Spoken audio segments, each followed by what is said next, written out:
안녕하세요. 브라운 편입 다솔쌤입니다. 제가 지난 영상에서 학자문행제 편입 실수 3가지를 알려드렸었어요. 거두절미하고 이번 시간에는 나머지 2가지에 대해서 알려드리겠습니다. 바로 자격증과 관련된 문제들입니다. 편입 지원하는데 만약에 차질이 생겼다라고 했을 때 그 절망감은 사실 경중을 따질 수는 없을 것 같아요. 그럼에도 제가 자격증과 관련한 문제를 조금 더 심각하게 받아들이는 이유는 자격증을 취득하기 위해서 또 투자하는 시간과 고생들이 너무 많기 때문이에요. 그래서 잘 안 됐을 때 그 타격은 훨씬 더 크게 다가오는 것 같거든요. 자격증에 대한 얘기는 좀 따로 길게 해드리고 싶었어요. 조금 어려울 순 있지만 디테일하게 설명을 드리겠습니다. 학자문행제 편입생 자주 하는 실수 탑2, 자격증을 착각했어요. 자격증에 대한 오해나 착각에 대한 문제입니다. 일단 첫 번째, 난이도에 대한 오해인데요. 여러분들 네트워크 관리사 2급 들어보셨나요?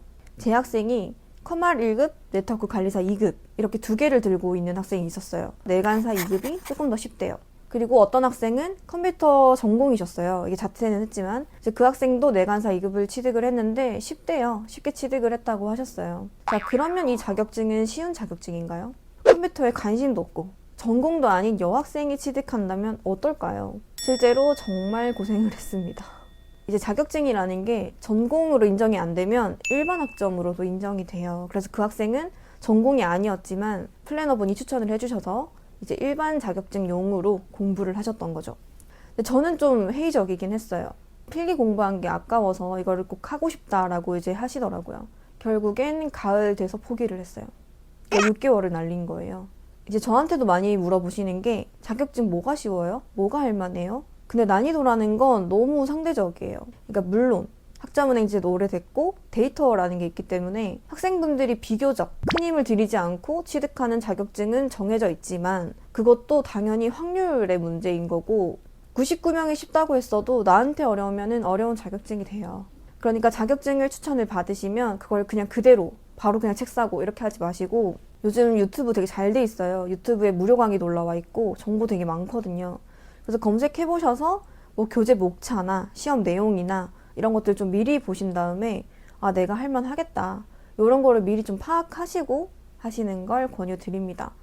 베스트는 최소 2주, 정말 많이 걸려도 4주 안에는 끝낼 수 있는 자격증을 하시는 게 좋습니다. 이제 난이도에 대한 문제에서 독학사가 빠질 수가 없는데 이제 시간 관계상 독학사는 지난번 설명의 영상을 좀 참고를 해주세요. 2번째, 자격증도 변수가 있어요. 이걸 몰라서 이제 생기는 문제인데요. 이제 경영학으로 인정되는 자격증을 볼게요. 굉장히 많죠. 이래서 편입생 분들이 다 경영학으로 하시는 거예요. 근데 여기 보시면 직무랑 분류번호가 같은 자격증들이 있어요. 이럴 때는 하나만 인정된다라는 규정이 있습니다. 테셋이나 매경은 둘 중 하나만 인정된다라는 말을 들으셨을 거예요. 테셋은 경제고 매경은 경영이라서 비슷비슷해요. 이렇게 시험 내용이 비슷하거나 단순한 급수 차이만 났을 경우에는 하나만 인정이 되는 겁니다. 그래서 실제로 이 2 자격증을 같이 적어 놓는 경우가 많아요. 플래너 분들이. 그래서 그걸 보고 학생이 2개를 다 준비하는 건가? 해서 실제로 2개를 같이 준비를 하려다가 이제 저를 만나서 다행히 스톱했던 고친 경우가 있어요.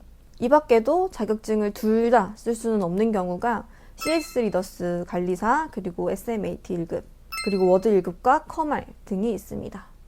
여기서 SMAT에 대한 얘기도 하나 잠깐 드릴게요. 조금 어려워요.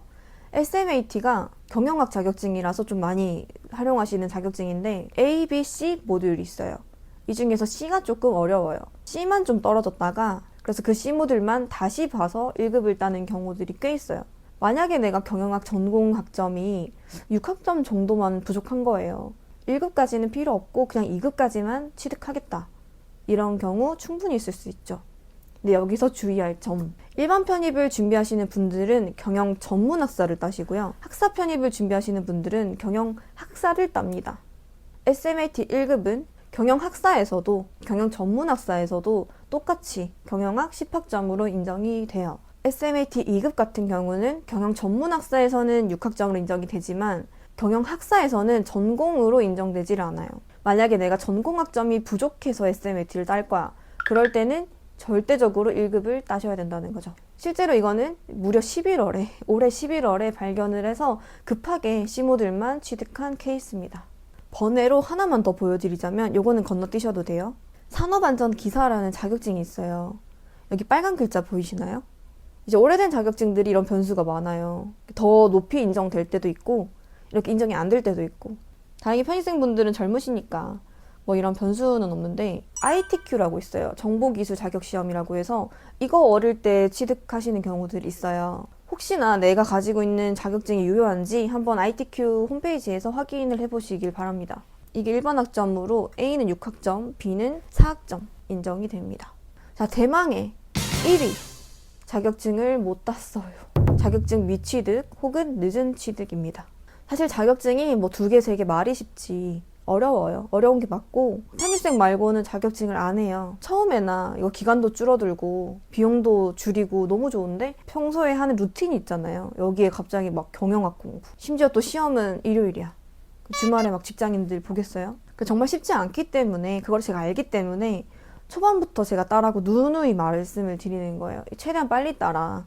그런데 결국 미루다 못 따거나 아니면 학점은행제 자체를 좀 늦게 시작을 해서 쉬운 자격증이 좀 상반기에 있는 경우가 많은데 선택지가 없어가지고 어려운 자격증만 남거나 뭐 횟수가 얼마 안 남거나 이제 미취득 혹은 늦은 취득이라는 실수가 생기는 거죠. 여름 전이 베스트입니다. 늦어도 10월 전에는 따야 합니다. 왜냐면 시간이 갈수록 할 게 더 많아지고 마음은 더 조급해지고 이게 악순환이 돼요. 실제로 자격증 시험 결과 때문에 공부가 손에 안 잡혀서 시험 공부를 못하는 경우까지 생겨요. 왜냐면 자격증이 떨어지면 나는 지원 자체가 안 돼. 그럼 내가 지금 공부하는 게 무슨 소용이야? 안 잡히는 거예요. 최대한 상반기 전에 자격증을 끝내놓는 게 좋습니다. 이걸 피할 수 있는 팁을 좀 알려드리자면, 첫 번째, 독학사를 잘 활용하세요. 이제 독학사가 총 1년에 4번의 시험이 있는데 저는 항상 3월과 5월 시험만 말씀을 드리거든요. 이거 2개만 객관식이에요. 60점만 넘으면 되고요. 만약에 플래너분이 독학사로 그냥 한두 과목만 쳐도 된다, 아니면 안 쳐도 된다라고 했어도 저는 1단계는 웬만하면 5개를 다 응시하라고 하거든요. 최대한 붙어오면 이득이에요. 독학사 1단계가 수능시험이랑 좀 비슷하게 생겼어요. 국어, 국사, 영어, 사회, 우리가 고등학교 때 접했던 그런 과목들을 치거든요. 그래서 조금만 기억을 되살려서라도 몇 과목이라도 더 붙어오시면은 어쨌거나 뒤에 자격증이나 뭐 수업에 대한 부담이 줄어들 수 있어서 정말 아무리 봐도 독학사를 할 의미가 없어. 그런 경우를 제외하고는 웬만하면 저는 독학사 1단계나 2단계도 특히 뭐 영어 이런 과목들은 보시는 걸 권유드려요. 두 번째, 아까도 말씀드렸지만 자격증은 최대한 빨리 치세요. 이제 플랜을 아무리 내가 완벽하게 세우더라도 결국은 이게 실행이 되어야 되는 거기 때문에 항상 최악을 염두에 두고 플랜을 봐야 합니다. 특히 학점이 크고 공부 시간을 1달 정도 잡는 자격증들이 있어요. 매경, 태세, 텔마실기 이런 자격증들인데 얘네를 먼저 끝내세요. 이런 큰 자격증들을 먼저 해두는 것만으로도 심적인 여유가 차원이 다를 거예요. 특히나 매경은 사람을 좀 타요. 내가 매경을 2번 정도 연속 떨어진다, 합격에 택도 없다, 그러면 빨리 태세 갈아타시고, 만약에 내가 학점 문제를 늦게 시작해서 이미 좀 뒤야, 그럴 때도 마인드를 좀 세팅을 하셔야 되는 게, 자격증 공부에 낭비한다고 생각하지 마시고 학교 다니는 학생들도 다 편히 준비해요. 하루에 1-2시간 정도 쓰는 거 절대 아깝지 않으니까 한 번에 붙어야겠다. 그러니까 어중간하게 자격증 공부하는 시간 너무 아까워, 이도저도 안 되게 막 하지 말고 1-2시간 바짝 내가 하루에 요 시간만큼은 자격증에 투자를 해서 한 번에 따겠다, 이렇게 좀 굳은 마음으로 공부하시기를 바랍니다. 그리고 세 번째, 학점 인정 신청 미리 하세요. 특히 전적 때. 왜냐하면 플래너분이 학습 설계를 세워주신다고 해도 그건 가이드예요. 결과적으로는 국가평생교육진흥원에 학점 인정 신청을 완료를 시킨 상태가 되면 교양이나 전공으로 조금 추가적으로 인정되는 경우들이 있어요. 그렇게 더 추가적으로 학점 인정이 되면 뒤에 자격증이나 수업 부담이 줄거든요. 그래서 학점 인정 신청도 그냥 최대한 빨리 하시는 거를 권유드립니다. 번외로 좀 소소하게 발생하는 실수인데, 내가 어떤 전형으로 지원하는지를 몰라요. 내가 만약에 학사로 지원을 할 거야. 그럼 내가 학점은행제에 학사 경영학으로 되어 있어야 되잖아요. 만약에 내가 일반 편입으로 지원을 할 거야. 전문학사까지는 못 받고 한 80학점 정도로 갈 수 있을 것 같아. 학사 경영학으로 등록이 돼 있어야 돼요. 내가 일반 편입으로 지원을 할 건데 전문학사까지도 받을 수 있어. 전문학사 경영 전공으로 인정이 돼 있어야 돼요. 이걸 몰라서 이제 지원하실 때 저는 뭘로 돼 있어야 돼요? 저는 학위 신청 어떻게 해야 돼요? 적어도 내가 어떤 전형으로 지원하는지, 내가 학점은행제로는 어떤 과정, 어떤 전공으로 진행하고 있고 지금 그렇게 잘 되어 있는지 이 정도는 꼭 스스로 인지를 하셔야 됩니다.